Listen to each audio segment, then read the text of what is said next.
day, mother trucking forward. We're almost there. So today we're going over the squat pattern. This is gonna be a lot of external or like more sympathetic, which we can dive into more later, but we're gonna be hitting our glute medius and our quads and our rectus abdominis with proper bracing. So we're gonna be doing a box squat. So what you're gonna do is you're gonna set a box up to where when you actually get down and sit on it, you're almost at parallel with the floor. Now, I like a low bar position. If you've been squatting high bar, that's totally fine. But you're gonna get up underneath the bar, step into it, find your box, straddle it. Now, from here, we're gonna get our feet about shoulder width apart. You may need to play around with your squat stance and maybe go a little bit wider. That might help you. From here, you're gonna screw your feet into the floor. So we're creating external tension or torque.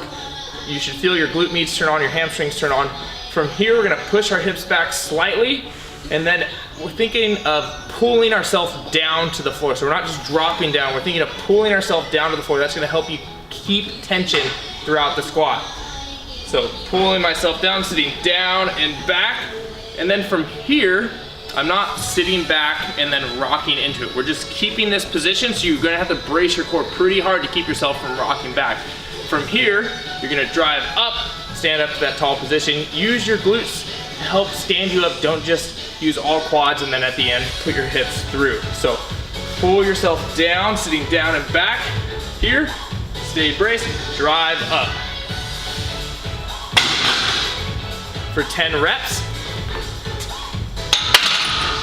So that's gonna be more strength portion. Then we're gonna go and get some explosive, fast twitch muscle fibers going. So box jumps, we're only gonna do 3. So if you can't do a box jump, then we're gonna do some powerful step ups where you're driving up. But if you can do a box jump, what you're gonna do, I like to think of my hands as like little pistols. I'm gonna put them in the holster as I shoot my hips back.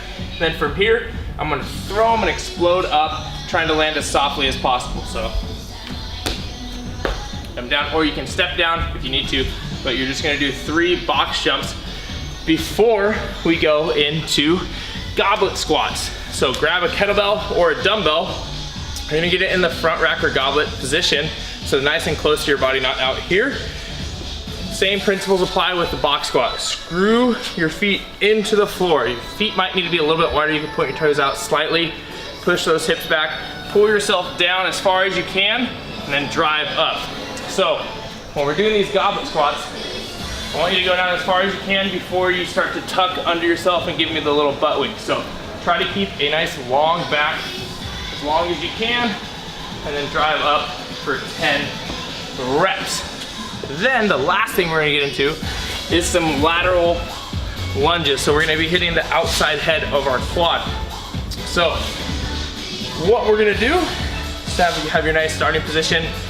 You're gonna take a nice big long step out to the right or the left. Then I like to straddle my leg as I'm dropping down. So you'll drop down, pushing your hips back as far as you can so that knee's not shooting over, we're not coming on our toe, but we're actually keeping our chest up when we're pushing our hips back. And then from here, drive back up to that standing tall position. Again, hips go back, shin angle stays vertical, chest is up as much as you can to that standing tall position.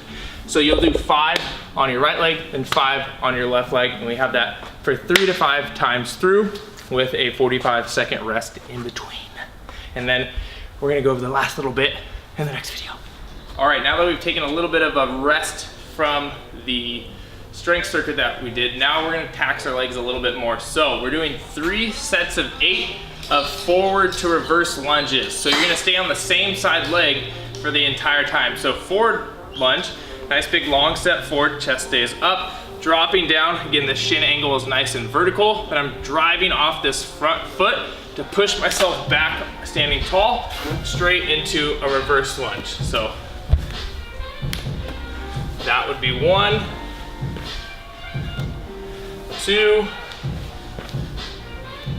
3, all the way to 8, and then you'd go ahead and switch sides and switch to the other plant leg.